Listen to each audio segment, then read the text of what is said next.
Hello guys, welcome to my channel. Hope you all are doing great. So guys, आज की video में मैं आपको टीच करूंगी that how we can solve the MCQs in reading section. बहुत से बच्चे इसको डिफ़िकल्ट मानते हैं क्योंकि पैसेज में सभी की थोड़ी थोड़ी बात की होती है, जिसके कारण उनको एग्जैक्ट आंसर नहीं मिलता।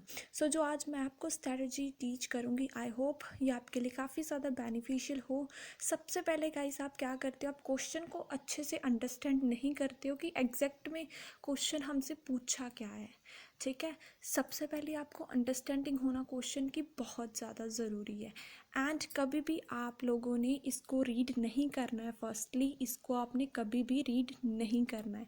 अगर आप इसको रीड करोगे ना, then it's not possible for you to find the correct answer. ठीक है, आप कभी भी करेक्ट आंसर को फाइंड नहीं करेंगे, आप कंफ्यूज हो जाओगे उसमें। ठीक है, तो सबसे पहले हम लोगों ने करना क्या है। So first of all guys, हमने क्वेश्चन को इजीली अंडरस्टैंड करना है, अच्छे से बिल्कुल करना है कि एग्जैक्ट इसमें पूछा क्या है हमसे। जैसे कि यहाँ पे है कि राइटर की मिक्स्ड फीलिंग क्या थी बुक के लिए। अब यहाँ पे मिक्स्ड फीलिंग और बुक की बात की गई है कि राइटर की फीलिंग मिक्स्ड क्यों थी, किसके लिए, बुक के लिए। ठीक है, अब हमने क्या करना है, सबसे पहले कीवर्ड को पिक करना है। बहुत से बच्चों को कीवर्ड का मीनिंग ही नहीं क्लियर होता कि कीवर्ड होता क्या है। सो सबसे पहले गाइस, मैं आपको ये टीच करूँगी कि कीवर्ड क्या होता है। कीवर्ड का मतलब होता है कि पूरे सेंटेंस में मेन बात किस चीज़ के रिलेटेड की गई है, वो हमारा कीवर्ड कंसीडर किया जाता है। जैसे कि यहाँ पे हमारी जो बात है वो मिक्स्ड फीलिंग और बुक के लिए की गई है। सो ये दो हमारे क्या होगी, कीवर्ड होगी। इनकी हेल्प से हमें एग्जैक्ट लोकेशन मिलती है। ठीक है, जब हम लोकेशन पे पैसेज में पहुंच जाएंगे, देन हम 2-3 लाइंस को रीड करेंगे, देन यहाँ पे आएंगे, then we have to follow the method of elimination. Elimination method को यूज़ करके 100% श्योरिटी है कि हमें बिल्कुल करेक्ट आंसर ही मिलेगा। तो मैं आपको करके बताती हूँ, ये दोनों हमारे कीवर्ड है। अब हम वहाँ पे जाके इसको ढूंढेंगे, वो हमारी एग्जैक्ट लोकेशन हो जाएगी। ठीक है गाइस, जब हम पैसेज में आए तो मुझे मिक्स्ड की बात तो मुझे यहाँ पे मिल गई है। ठीक है, और बुक की बात भी इसके साथ ही है। अब फीलिंग की यहाँ पे है। सो मैंने जैसे आपको बोला था कि 1-2 लाइन हमें रीड करनी पड़ेगी। अगर हम श्योरिटी लेना चाहते हैं तो हम यहाँ से रीड करना स्टार्ट करते हैं। सो यहाँ पे क्या बोला है कि जो राइटर की एक्सपेक्टेशंस थी वो बहुत ही ज़्यादा हाई थी इस बुक के लिए। किन लोगों से, न्यूरोलॉजिस्ट से और ऑथर से। ठीक है, सो यही रीज़न था कि उसकी जो फीलिंग है वो मिक्स्ड है। मतलब कि उन्होंने जो बुक लिखी है वो इतनी अच्छी नहीं लिखी, वो राइटर और ज़्यादा एक्सपेक्ट कर रहा था उनसे, न्यूरोलॉजिस्ट से और ऑथर से वो और ज़्यादा एक्सपेक्ट कर रहा था। उसकी एक्सपेक्टेशंस बहुत ज़्यादा थी उन दोनों लोगों से कि वो बुक को बहुत अच्छा लिखेंगे। This is the only reason कि वो मिक्स्ड फीलिंग थी, क्योंकि उन्होंने इतनी अच्छी बुक नहीं लिखी थी as per the expectations of the writer. Writer की एक्सपेक्टेशंस के अकॉर्डिंग नहीं लिखी थी। अब हम यहाँ पे आते हैं। ठीक है, तो गाइस इसकी बात हम कोई भी नहीं करके आए कि ये बुक सैग के द्वारा लिखी गई थी, इसकी हमने कोई भी बात नहीं करी। और पर्सनल स्टोरीज़ की भी हमने कोई भी बात नहीं करी, तो ये भी हमारा आंसर नहीं आएगा। फीलिंग गिल्टी फील करा था तो उसकी जो फीलिंग थी मिक्स थी, ये भी हमने कोई भी बात नहीं करी। जब हम सेकंड रीड करते हैं, यहाँ पे हमें क्या बताया है कि writer expected it to be better than it was. Writer expect कर रहा था ये और अच्छा होना चाहिए, जैसे ये है, मतलब जैसे ये अब है इससे और बेटर होना चाहिए, ये राइटर एक्सपेक्ट कर रहा था। सो हमारा आंसर बिल्कुल भी मैच हुआ है जो हम पीछे से रीड करके आएंगे, क्योंकि इसमें भी एक्सपेक्टेशंस की बात की गई है, वहाँ पर भी एक्सपेक्टेशंस की बात की गई है। So this is the thing that how we can find the exact question in MCQs। I hope आपको क्लियर होगा। अब हम सेकंड क्वेश्चन को रीड करते हैं। जब हम सेकंड क्वेश्चन को रीड करें तो सबसे पहले वही सेम स्ट्रैटेजी को फॉलो करना, क्वेश्चन को अंडरस्टैंड करना, कीवर्ड को पिक करना, लोकेशन पे जाना, 2-3 लाइन रीड करना, देन यहाँ पे आके एलिमिनेशन मेथड को यूज़ करना होता है। सो यहाँ पे हमारा क्या पूछा है उसने कि बेस्ट पार्ट बुक का क्या है। यहाँ पे हमारी बात बुक की हो गई, बेस्ट पार्ट की होगी, उसका बेस्ट पार्ट हमने देखना है कि क्या है। ठीक है, और जब हम लोग यहाँ पे आए तो गाइस बेस्ट पार्ट की बात यहाँ तक तो हमारा हो गया था। अब 99.9% चांसेस होते हैं कि ये सीक्वेंस में ही हो, लेकिन कई बार ऊपर नीचे हो जाता है, लेकिन 99.9% ऐसे ही होते हैं। सो हमने इसे नीचे रीड करना है, और यहाँ पे मुझे बेस्ट पार्ट भी मिल गया और बुक की बात भी हो गई। सो आई एम कॉक श्योर कि हमारा आंसर इसके बीच में ही होगा। जैसे मैंने आपको पहले बोला था कि 1-2 लाइन रीड करनी है, तो हम यहाँ तक रीड कर लेते हैं और देखते हैं कि हमें हमारा आंसर मिलता है या फिर नहीं मिलता है। ठीक है, इसमें क्या बताया है कि जो राइटर है वो ही खुद बेस्ट पार्ट था इस बुक का। ठीक है, जो राइटर था वो खुद ही इसका बेस्ट पार्ट था, क्योंकि उसने इस बुक में अपनी लाइफ के पर्सनल एक्सपीरियंस को और इवन कि अपनी लाइफ को डिस्क्राइब किया है। यही चीज़ हमें बताई है कि वो खुद ही इसका बेस्ट पार्ट था। ठीक है, खुद ही इसका बेस्ट पार्ट था, और उसने अपनी लाइफ के बारे में बताया है और इवन अपने पर्सनल एक्सपीरियंस के बारे में बताया गया है। अब हम वहाँ पे आते हैं, देखते हैं कोई बात की गई है। गाइस, ये तो हम मेक श्योर हो गए कि कोई भी फ़ोटोज़ की बात नहीं की गई, सो हमारा ये आंसर नहीं आएगा। टोन ऑफ वॉइस की भी कोई भी बात नहीं की तो ये भी नहीं आएगा। वेल्थ की भी बात नहीं की गई तो ये भी नहीं आएगा। तो autobiography description in the book, autobiography जो पर्सन अपनी लाइफ के बारे में बताता है खुद, वो होती है ऑटोबायोग्राफी। सो इस चीज़ के बारे में डिस्क्रिप्शन दी हुई थी, उसके पर्सनल एक्सपीरियंस के बारे में और उसकी खुद की लाइफ के बारे में बुक में बताया गया था। सो this is the only thing, हमारा आंसर सेकंड का सी हो गया। आई होप ये आपको क्लियर होगा। अब हम थर्ड क्वेश्चन को रीड करते हैं। In the preface what did Sack try to achieve, क्या वो अचीव करने की कोशिश कर रहा था, वो हमने फाइंड आउट करना है। सो हमारा ट्राई टू अचीव और प्रीफेस हमारा कीवर्ड हो गया। अब हम वहाँ पे जाके देखते हैं कहाँ से बात हो रही है।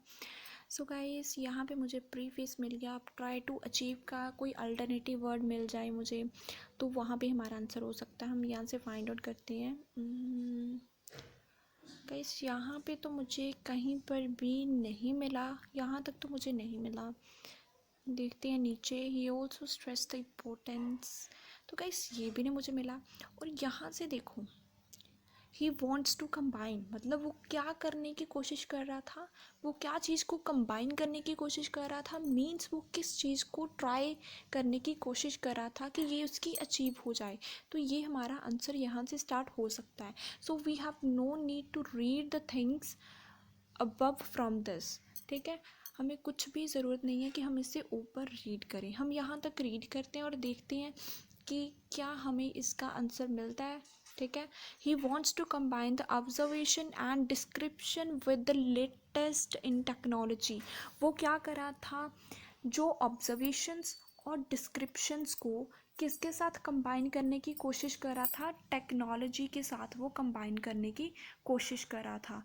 सो यही चीज़ है जो वो ट्राई करा था अचीव करने के लिए। हम ट्राई टू अचीव का अल्टरनेटिव वर्ड मिला ही वॉन्ट टू कंबाइन, मतलब वो क्या चीज़ को कंबाइन करने की कोशिश कर रहा था। वहाँ पे हमें गिवन है कि वो किस चीज़ को अचीव करने की कोशिश कर रहा था। ठीक है, दोनों क्या मतलब तो सेम ही है ना गाइस। अगर आपको ये नहीं पता, इनके अल्टरनेटिव वर्ड्स नहीं पता है, तो आपको इसके बारे में नॉलेज होना बहुत ज़्यादा ज़रूरी है अगर आप MCQs को क्रैक करना चाहते हो। सो गाइस, अगर मैंने काफ़ी सारी वोकेबलरी के रिलेटेड वीडियोस को अपलोड किया हुआ है जो रीडिंग मॉड्यूल में से मैंने पिकअप की है। आप उसको रीडिंग, राइटिंग एंड इवन की स्पीकिंग में भी यूज़ कर सकते हो अपने बैंड को अमिलोरेट करने के लिए। सो गाइस, यहाँ पे हमारी मेन बात क्या होगी कि वो ऑब्जर्वेशन और डिस्क्रिप्शन को लेटेस्ट टेक्नोलॉजी के साथ कंबाइन करने की कोशिश कर रहा था। और गाइस, जब हम यहाँ पे आए तो हमने कोई भी सिंपल ऑब्जर्वेशन की बात नहीं करी, म्यूज़िक की बात नहीं करी, डिसऑर्डर की बात नहीं करी, न्यू टेक्नोलॉजी की बात की थी। अब टर्म्स की बात आप लोगों बोलोगे कि नहीं की, लेकिन गाइस उसने की है। टर्म्स कौन सी हो गई, ऑब्जर्वेशंस एंड डिस्क्रिप्शन हमारी टर्म्स थी जिसको वो कंबाइन करना चाहता था न्यू टेक्नोलॉजी के साथ। तो इस तरीके से हम अपने आंसर को फाइंड कर सकते। अब हम फोर्थ क्वेश्चन को स्टार्ट करते हैं। इसमें बताया गया है कि जो इस राइटर के लिए बहुत ही ज़्यादा डिसअपॉइंटिंग बात क्या थी, इस राइटर की बहुत ही ज़्यादा शेमफुल बात क्या थी। ठीक है, तो ये हम राइटर का नेम पिक कर लिया, डिसअपॉइंटिंग हमने पिक कर लिया। तो गाइस, जब हम यहाँ पर आए तो केस की जगह मुझे टेस्ट मिल गया और डिसअपॉइंटिंग की जगह मुझे शेम मिल गया और ये राइटर का नेम डायरेक्ट ही मिल गया। तो इसमें उसने क्या बताया है कि ये जो राइटर है इसने क्या कर दिया, फर्दर टेस्ट के लिए डिक्लाइन कर दिया कि जब कि टेस्ट एक बहुत ही ज़्यादा क्रिटिकल सिचुएशन में था तो इसने स्टेप आउट कर लिया उसके ऊपर फर्दर रिसर्च करने के लिए इसने स्टेप आउट कर लिया था। यही बात हमें जस्ट इसने बताई गई है क्योंकि उसने बोला है कि यहाँ पे उसने डिक्लाइन कर लिया था कि वो इसके ऊपर काम नहीं करना चाहता अब। ठीक है, सो यही हमें जस्ट इसमें बताया गया है। तो जब हम यहाँ पे आए तो हमने कोई भी ब्रेन वेव्स की बात नहीं की, कोई भी लाइटनिंग की बात नहीं की, कोई भी काउज की बात नहीं की। तो he refuse to have further test. Refuse की जगह वहाँ पे हमें डिक्लाइन मिल गया था, फर्दर की जगह हमें अंडरगो मिल गया था, टेस्ट की जगह हमें डायरेक्ट ही टेस्ट मिल गया। सो आई होप आपको क्लियर होगा कि हमारा 30 का आंसर ए किस तरीके से आया, क्योंकि वहाँ पर उसने डिक्लाइन कर दिया था कि वो अंडरगो नहीं करना चाहता टेस्ट को, और यहाँ पे क्या उसने रिफ्यूज़ कर दिया कि वो फर्दर टेस्ट नहीं करेगा। तो यही तरीका है कि हम किस तरीके से अपने MCQs को सॉल्व कर सकते हैं। एक बार मैं आपको ओवरव्यू दे देती हूँ। सबसे पहले हमने मिक्स्ड फीलिंग को पिक किया, बुक को पिक किया, हम वहाँ पे लोकेशन पे गए तो वहाँ पे हमें डायरेक्ट ये सारे कीवर्ड्स मिल गए। तो हमने वहाँ पे कोई भी ये नहीं पढ़ा था कि राइटर ने बुक लिखी थी, पर्सनल स्टोरीज़ की बात भी हमें नहीं की थी, फीलिंग गिल्टी की बात भी हमने नहीं की थी कि इसके कारण उसकी जो फीलिंग है वो मिक्स थी। वो क्या कहते थे कि उसकी जो एक्सपेक्टेशंस हैं वो ज़्यादा थी इन न्यूरोलॉजिस्ट से और ऑथर से, उसकी जो एक्सपेक्टेशंस थी वो ज़्यादा थी। सो इसलिए हमारा आंसर बी हो गया। ठीक है, जो बेस्ट पार्ट है बुक है, ये हमारे कीवर्ड थे। हमने इसको पिक करके हम लोकेशन पे गए तो वहाँ पे हमें कोई भी वेल्थ की बात नहीं मिली, टोन ऑफ वॉइस की बात नहीं मिली, म्यूज़िक की बात नहीं मिली। तो वहाँ पे हमें मिला था पर्सनल एक्सपीरियंस को और अपनी लाइफ के बारे में उसने बताया गया है। अगर उसने खुद ने बताया तो उसको हम बोलते हैं ऑटोबायोग्राफी, डिस्क्रिप्शन दी हुई थी उसकी बुक में। सो इसीलिए हमारा आंसर सी आ गया था। अब 29 का क्या था कि क्या वो ट्राई करने की अचीव कर रहा था। ठीक है, तो जब हम वहाँ पे गए तो वहाँ पे हमें मिला कि वो कंबाइन करने की कोशिश कर रहा था किस चीज़ को, कि वो टर्म्स को किसके साथ लेकर आए, टेक्नोलॉजी के साथ। अब टर्म्स कौन सी थी, ऑब्जर्वेशंस था एक हमारा और दूसरा था हमारा डिस्क्रिप्शन। तो हमने कोई भी सिंपल ऑब्जर्वेशन की बात नहीं की, म्यूज़िक की बात नहीं की, डिसऑर्डर की बात नहीं की, और टर्म्स की जगह हमने मिल गया था वहाँ पे ऑब्जर्वेशंस एंड डिस्क्रिप्शन, उसके साथ वो बनाना चाहता था न्यू टेक्नोलॉजी के साथ। और जहाँ पे हमें डिसअपॉइंटिंग की जगह हमें वहाँ पे शेम मिल गया था, राइटर का नेम हमें डायरेक्ट मिल गया था, केस की जगह वहाँ पे हमें टेस्ट मिल गया था। और जब हम वहाँ पे गए तो हमने कोई भी ब्रेन वेव्स की बात नहीं की, लाइटनिंग की बात नहीं की, कारण नहीं हमने कोई भी देखा। रिफ्यूज़ की जगह वहाँ पे हमें डिक्लाइन मिल गया था, फर्दर की जगह हमें अंडरगो मिल गया था, टेस्ट की जगह हमें डायरेक्ट टेस्ट मिल गया था। सो इसलिए हमारा आंसर ए आया था। सो आई होप आपको क्लियर होगा कि मैंने किस तरीके से इसको सॉल्व किया है।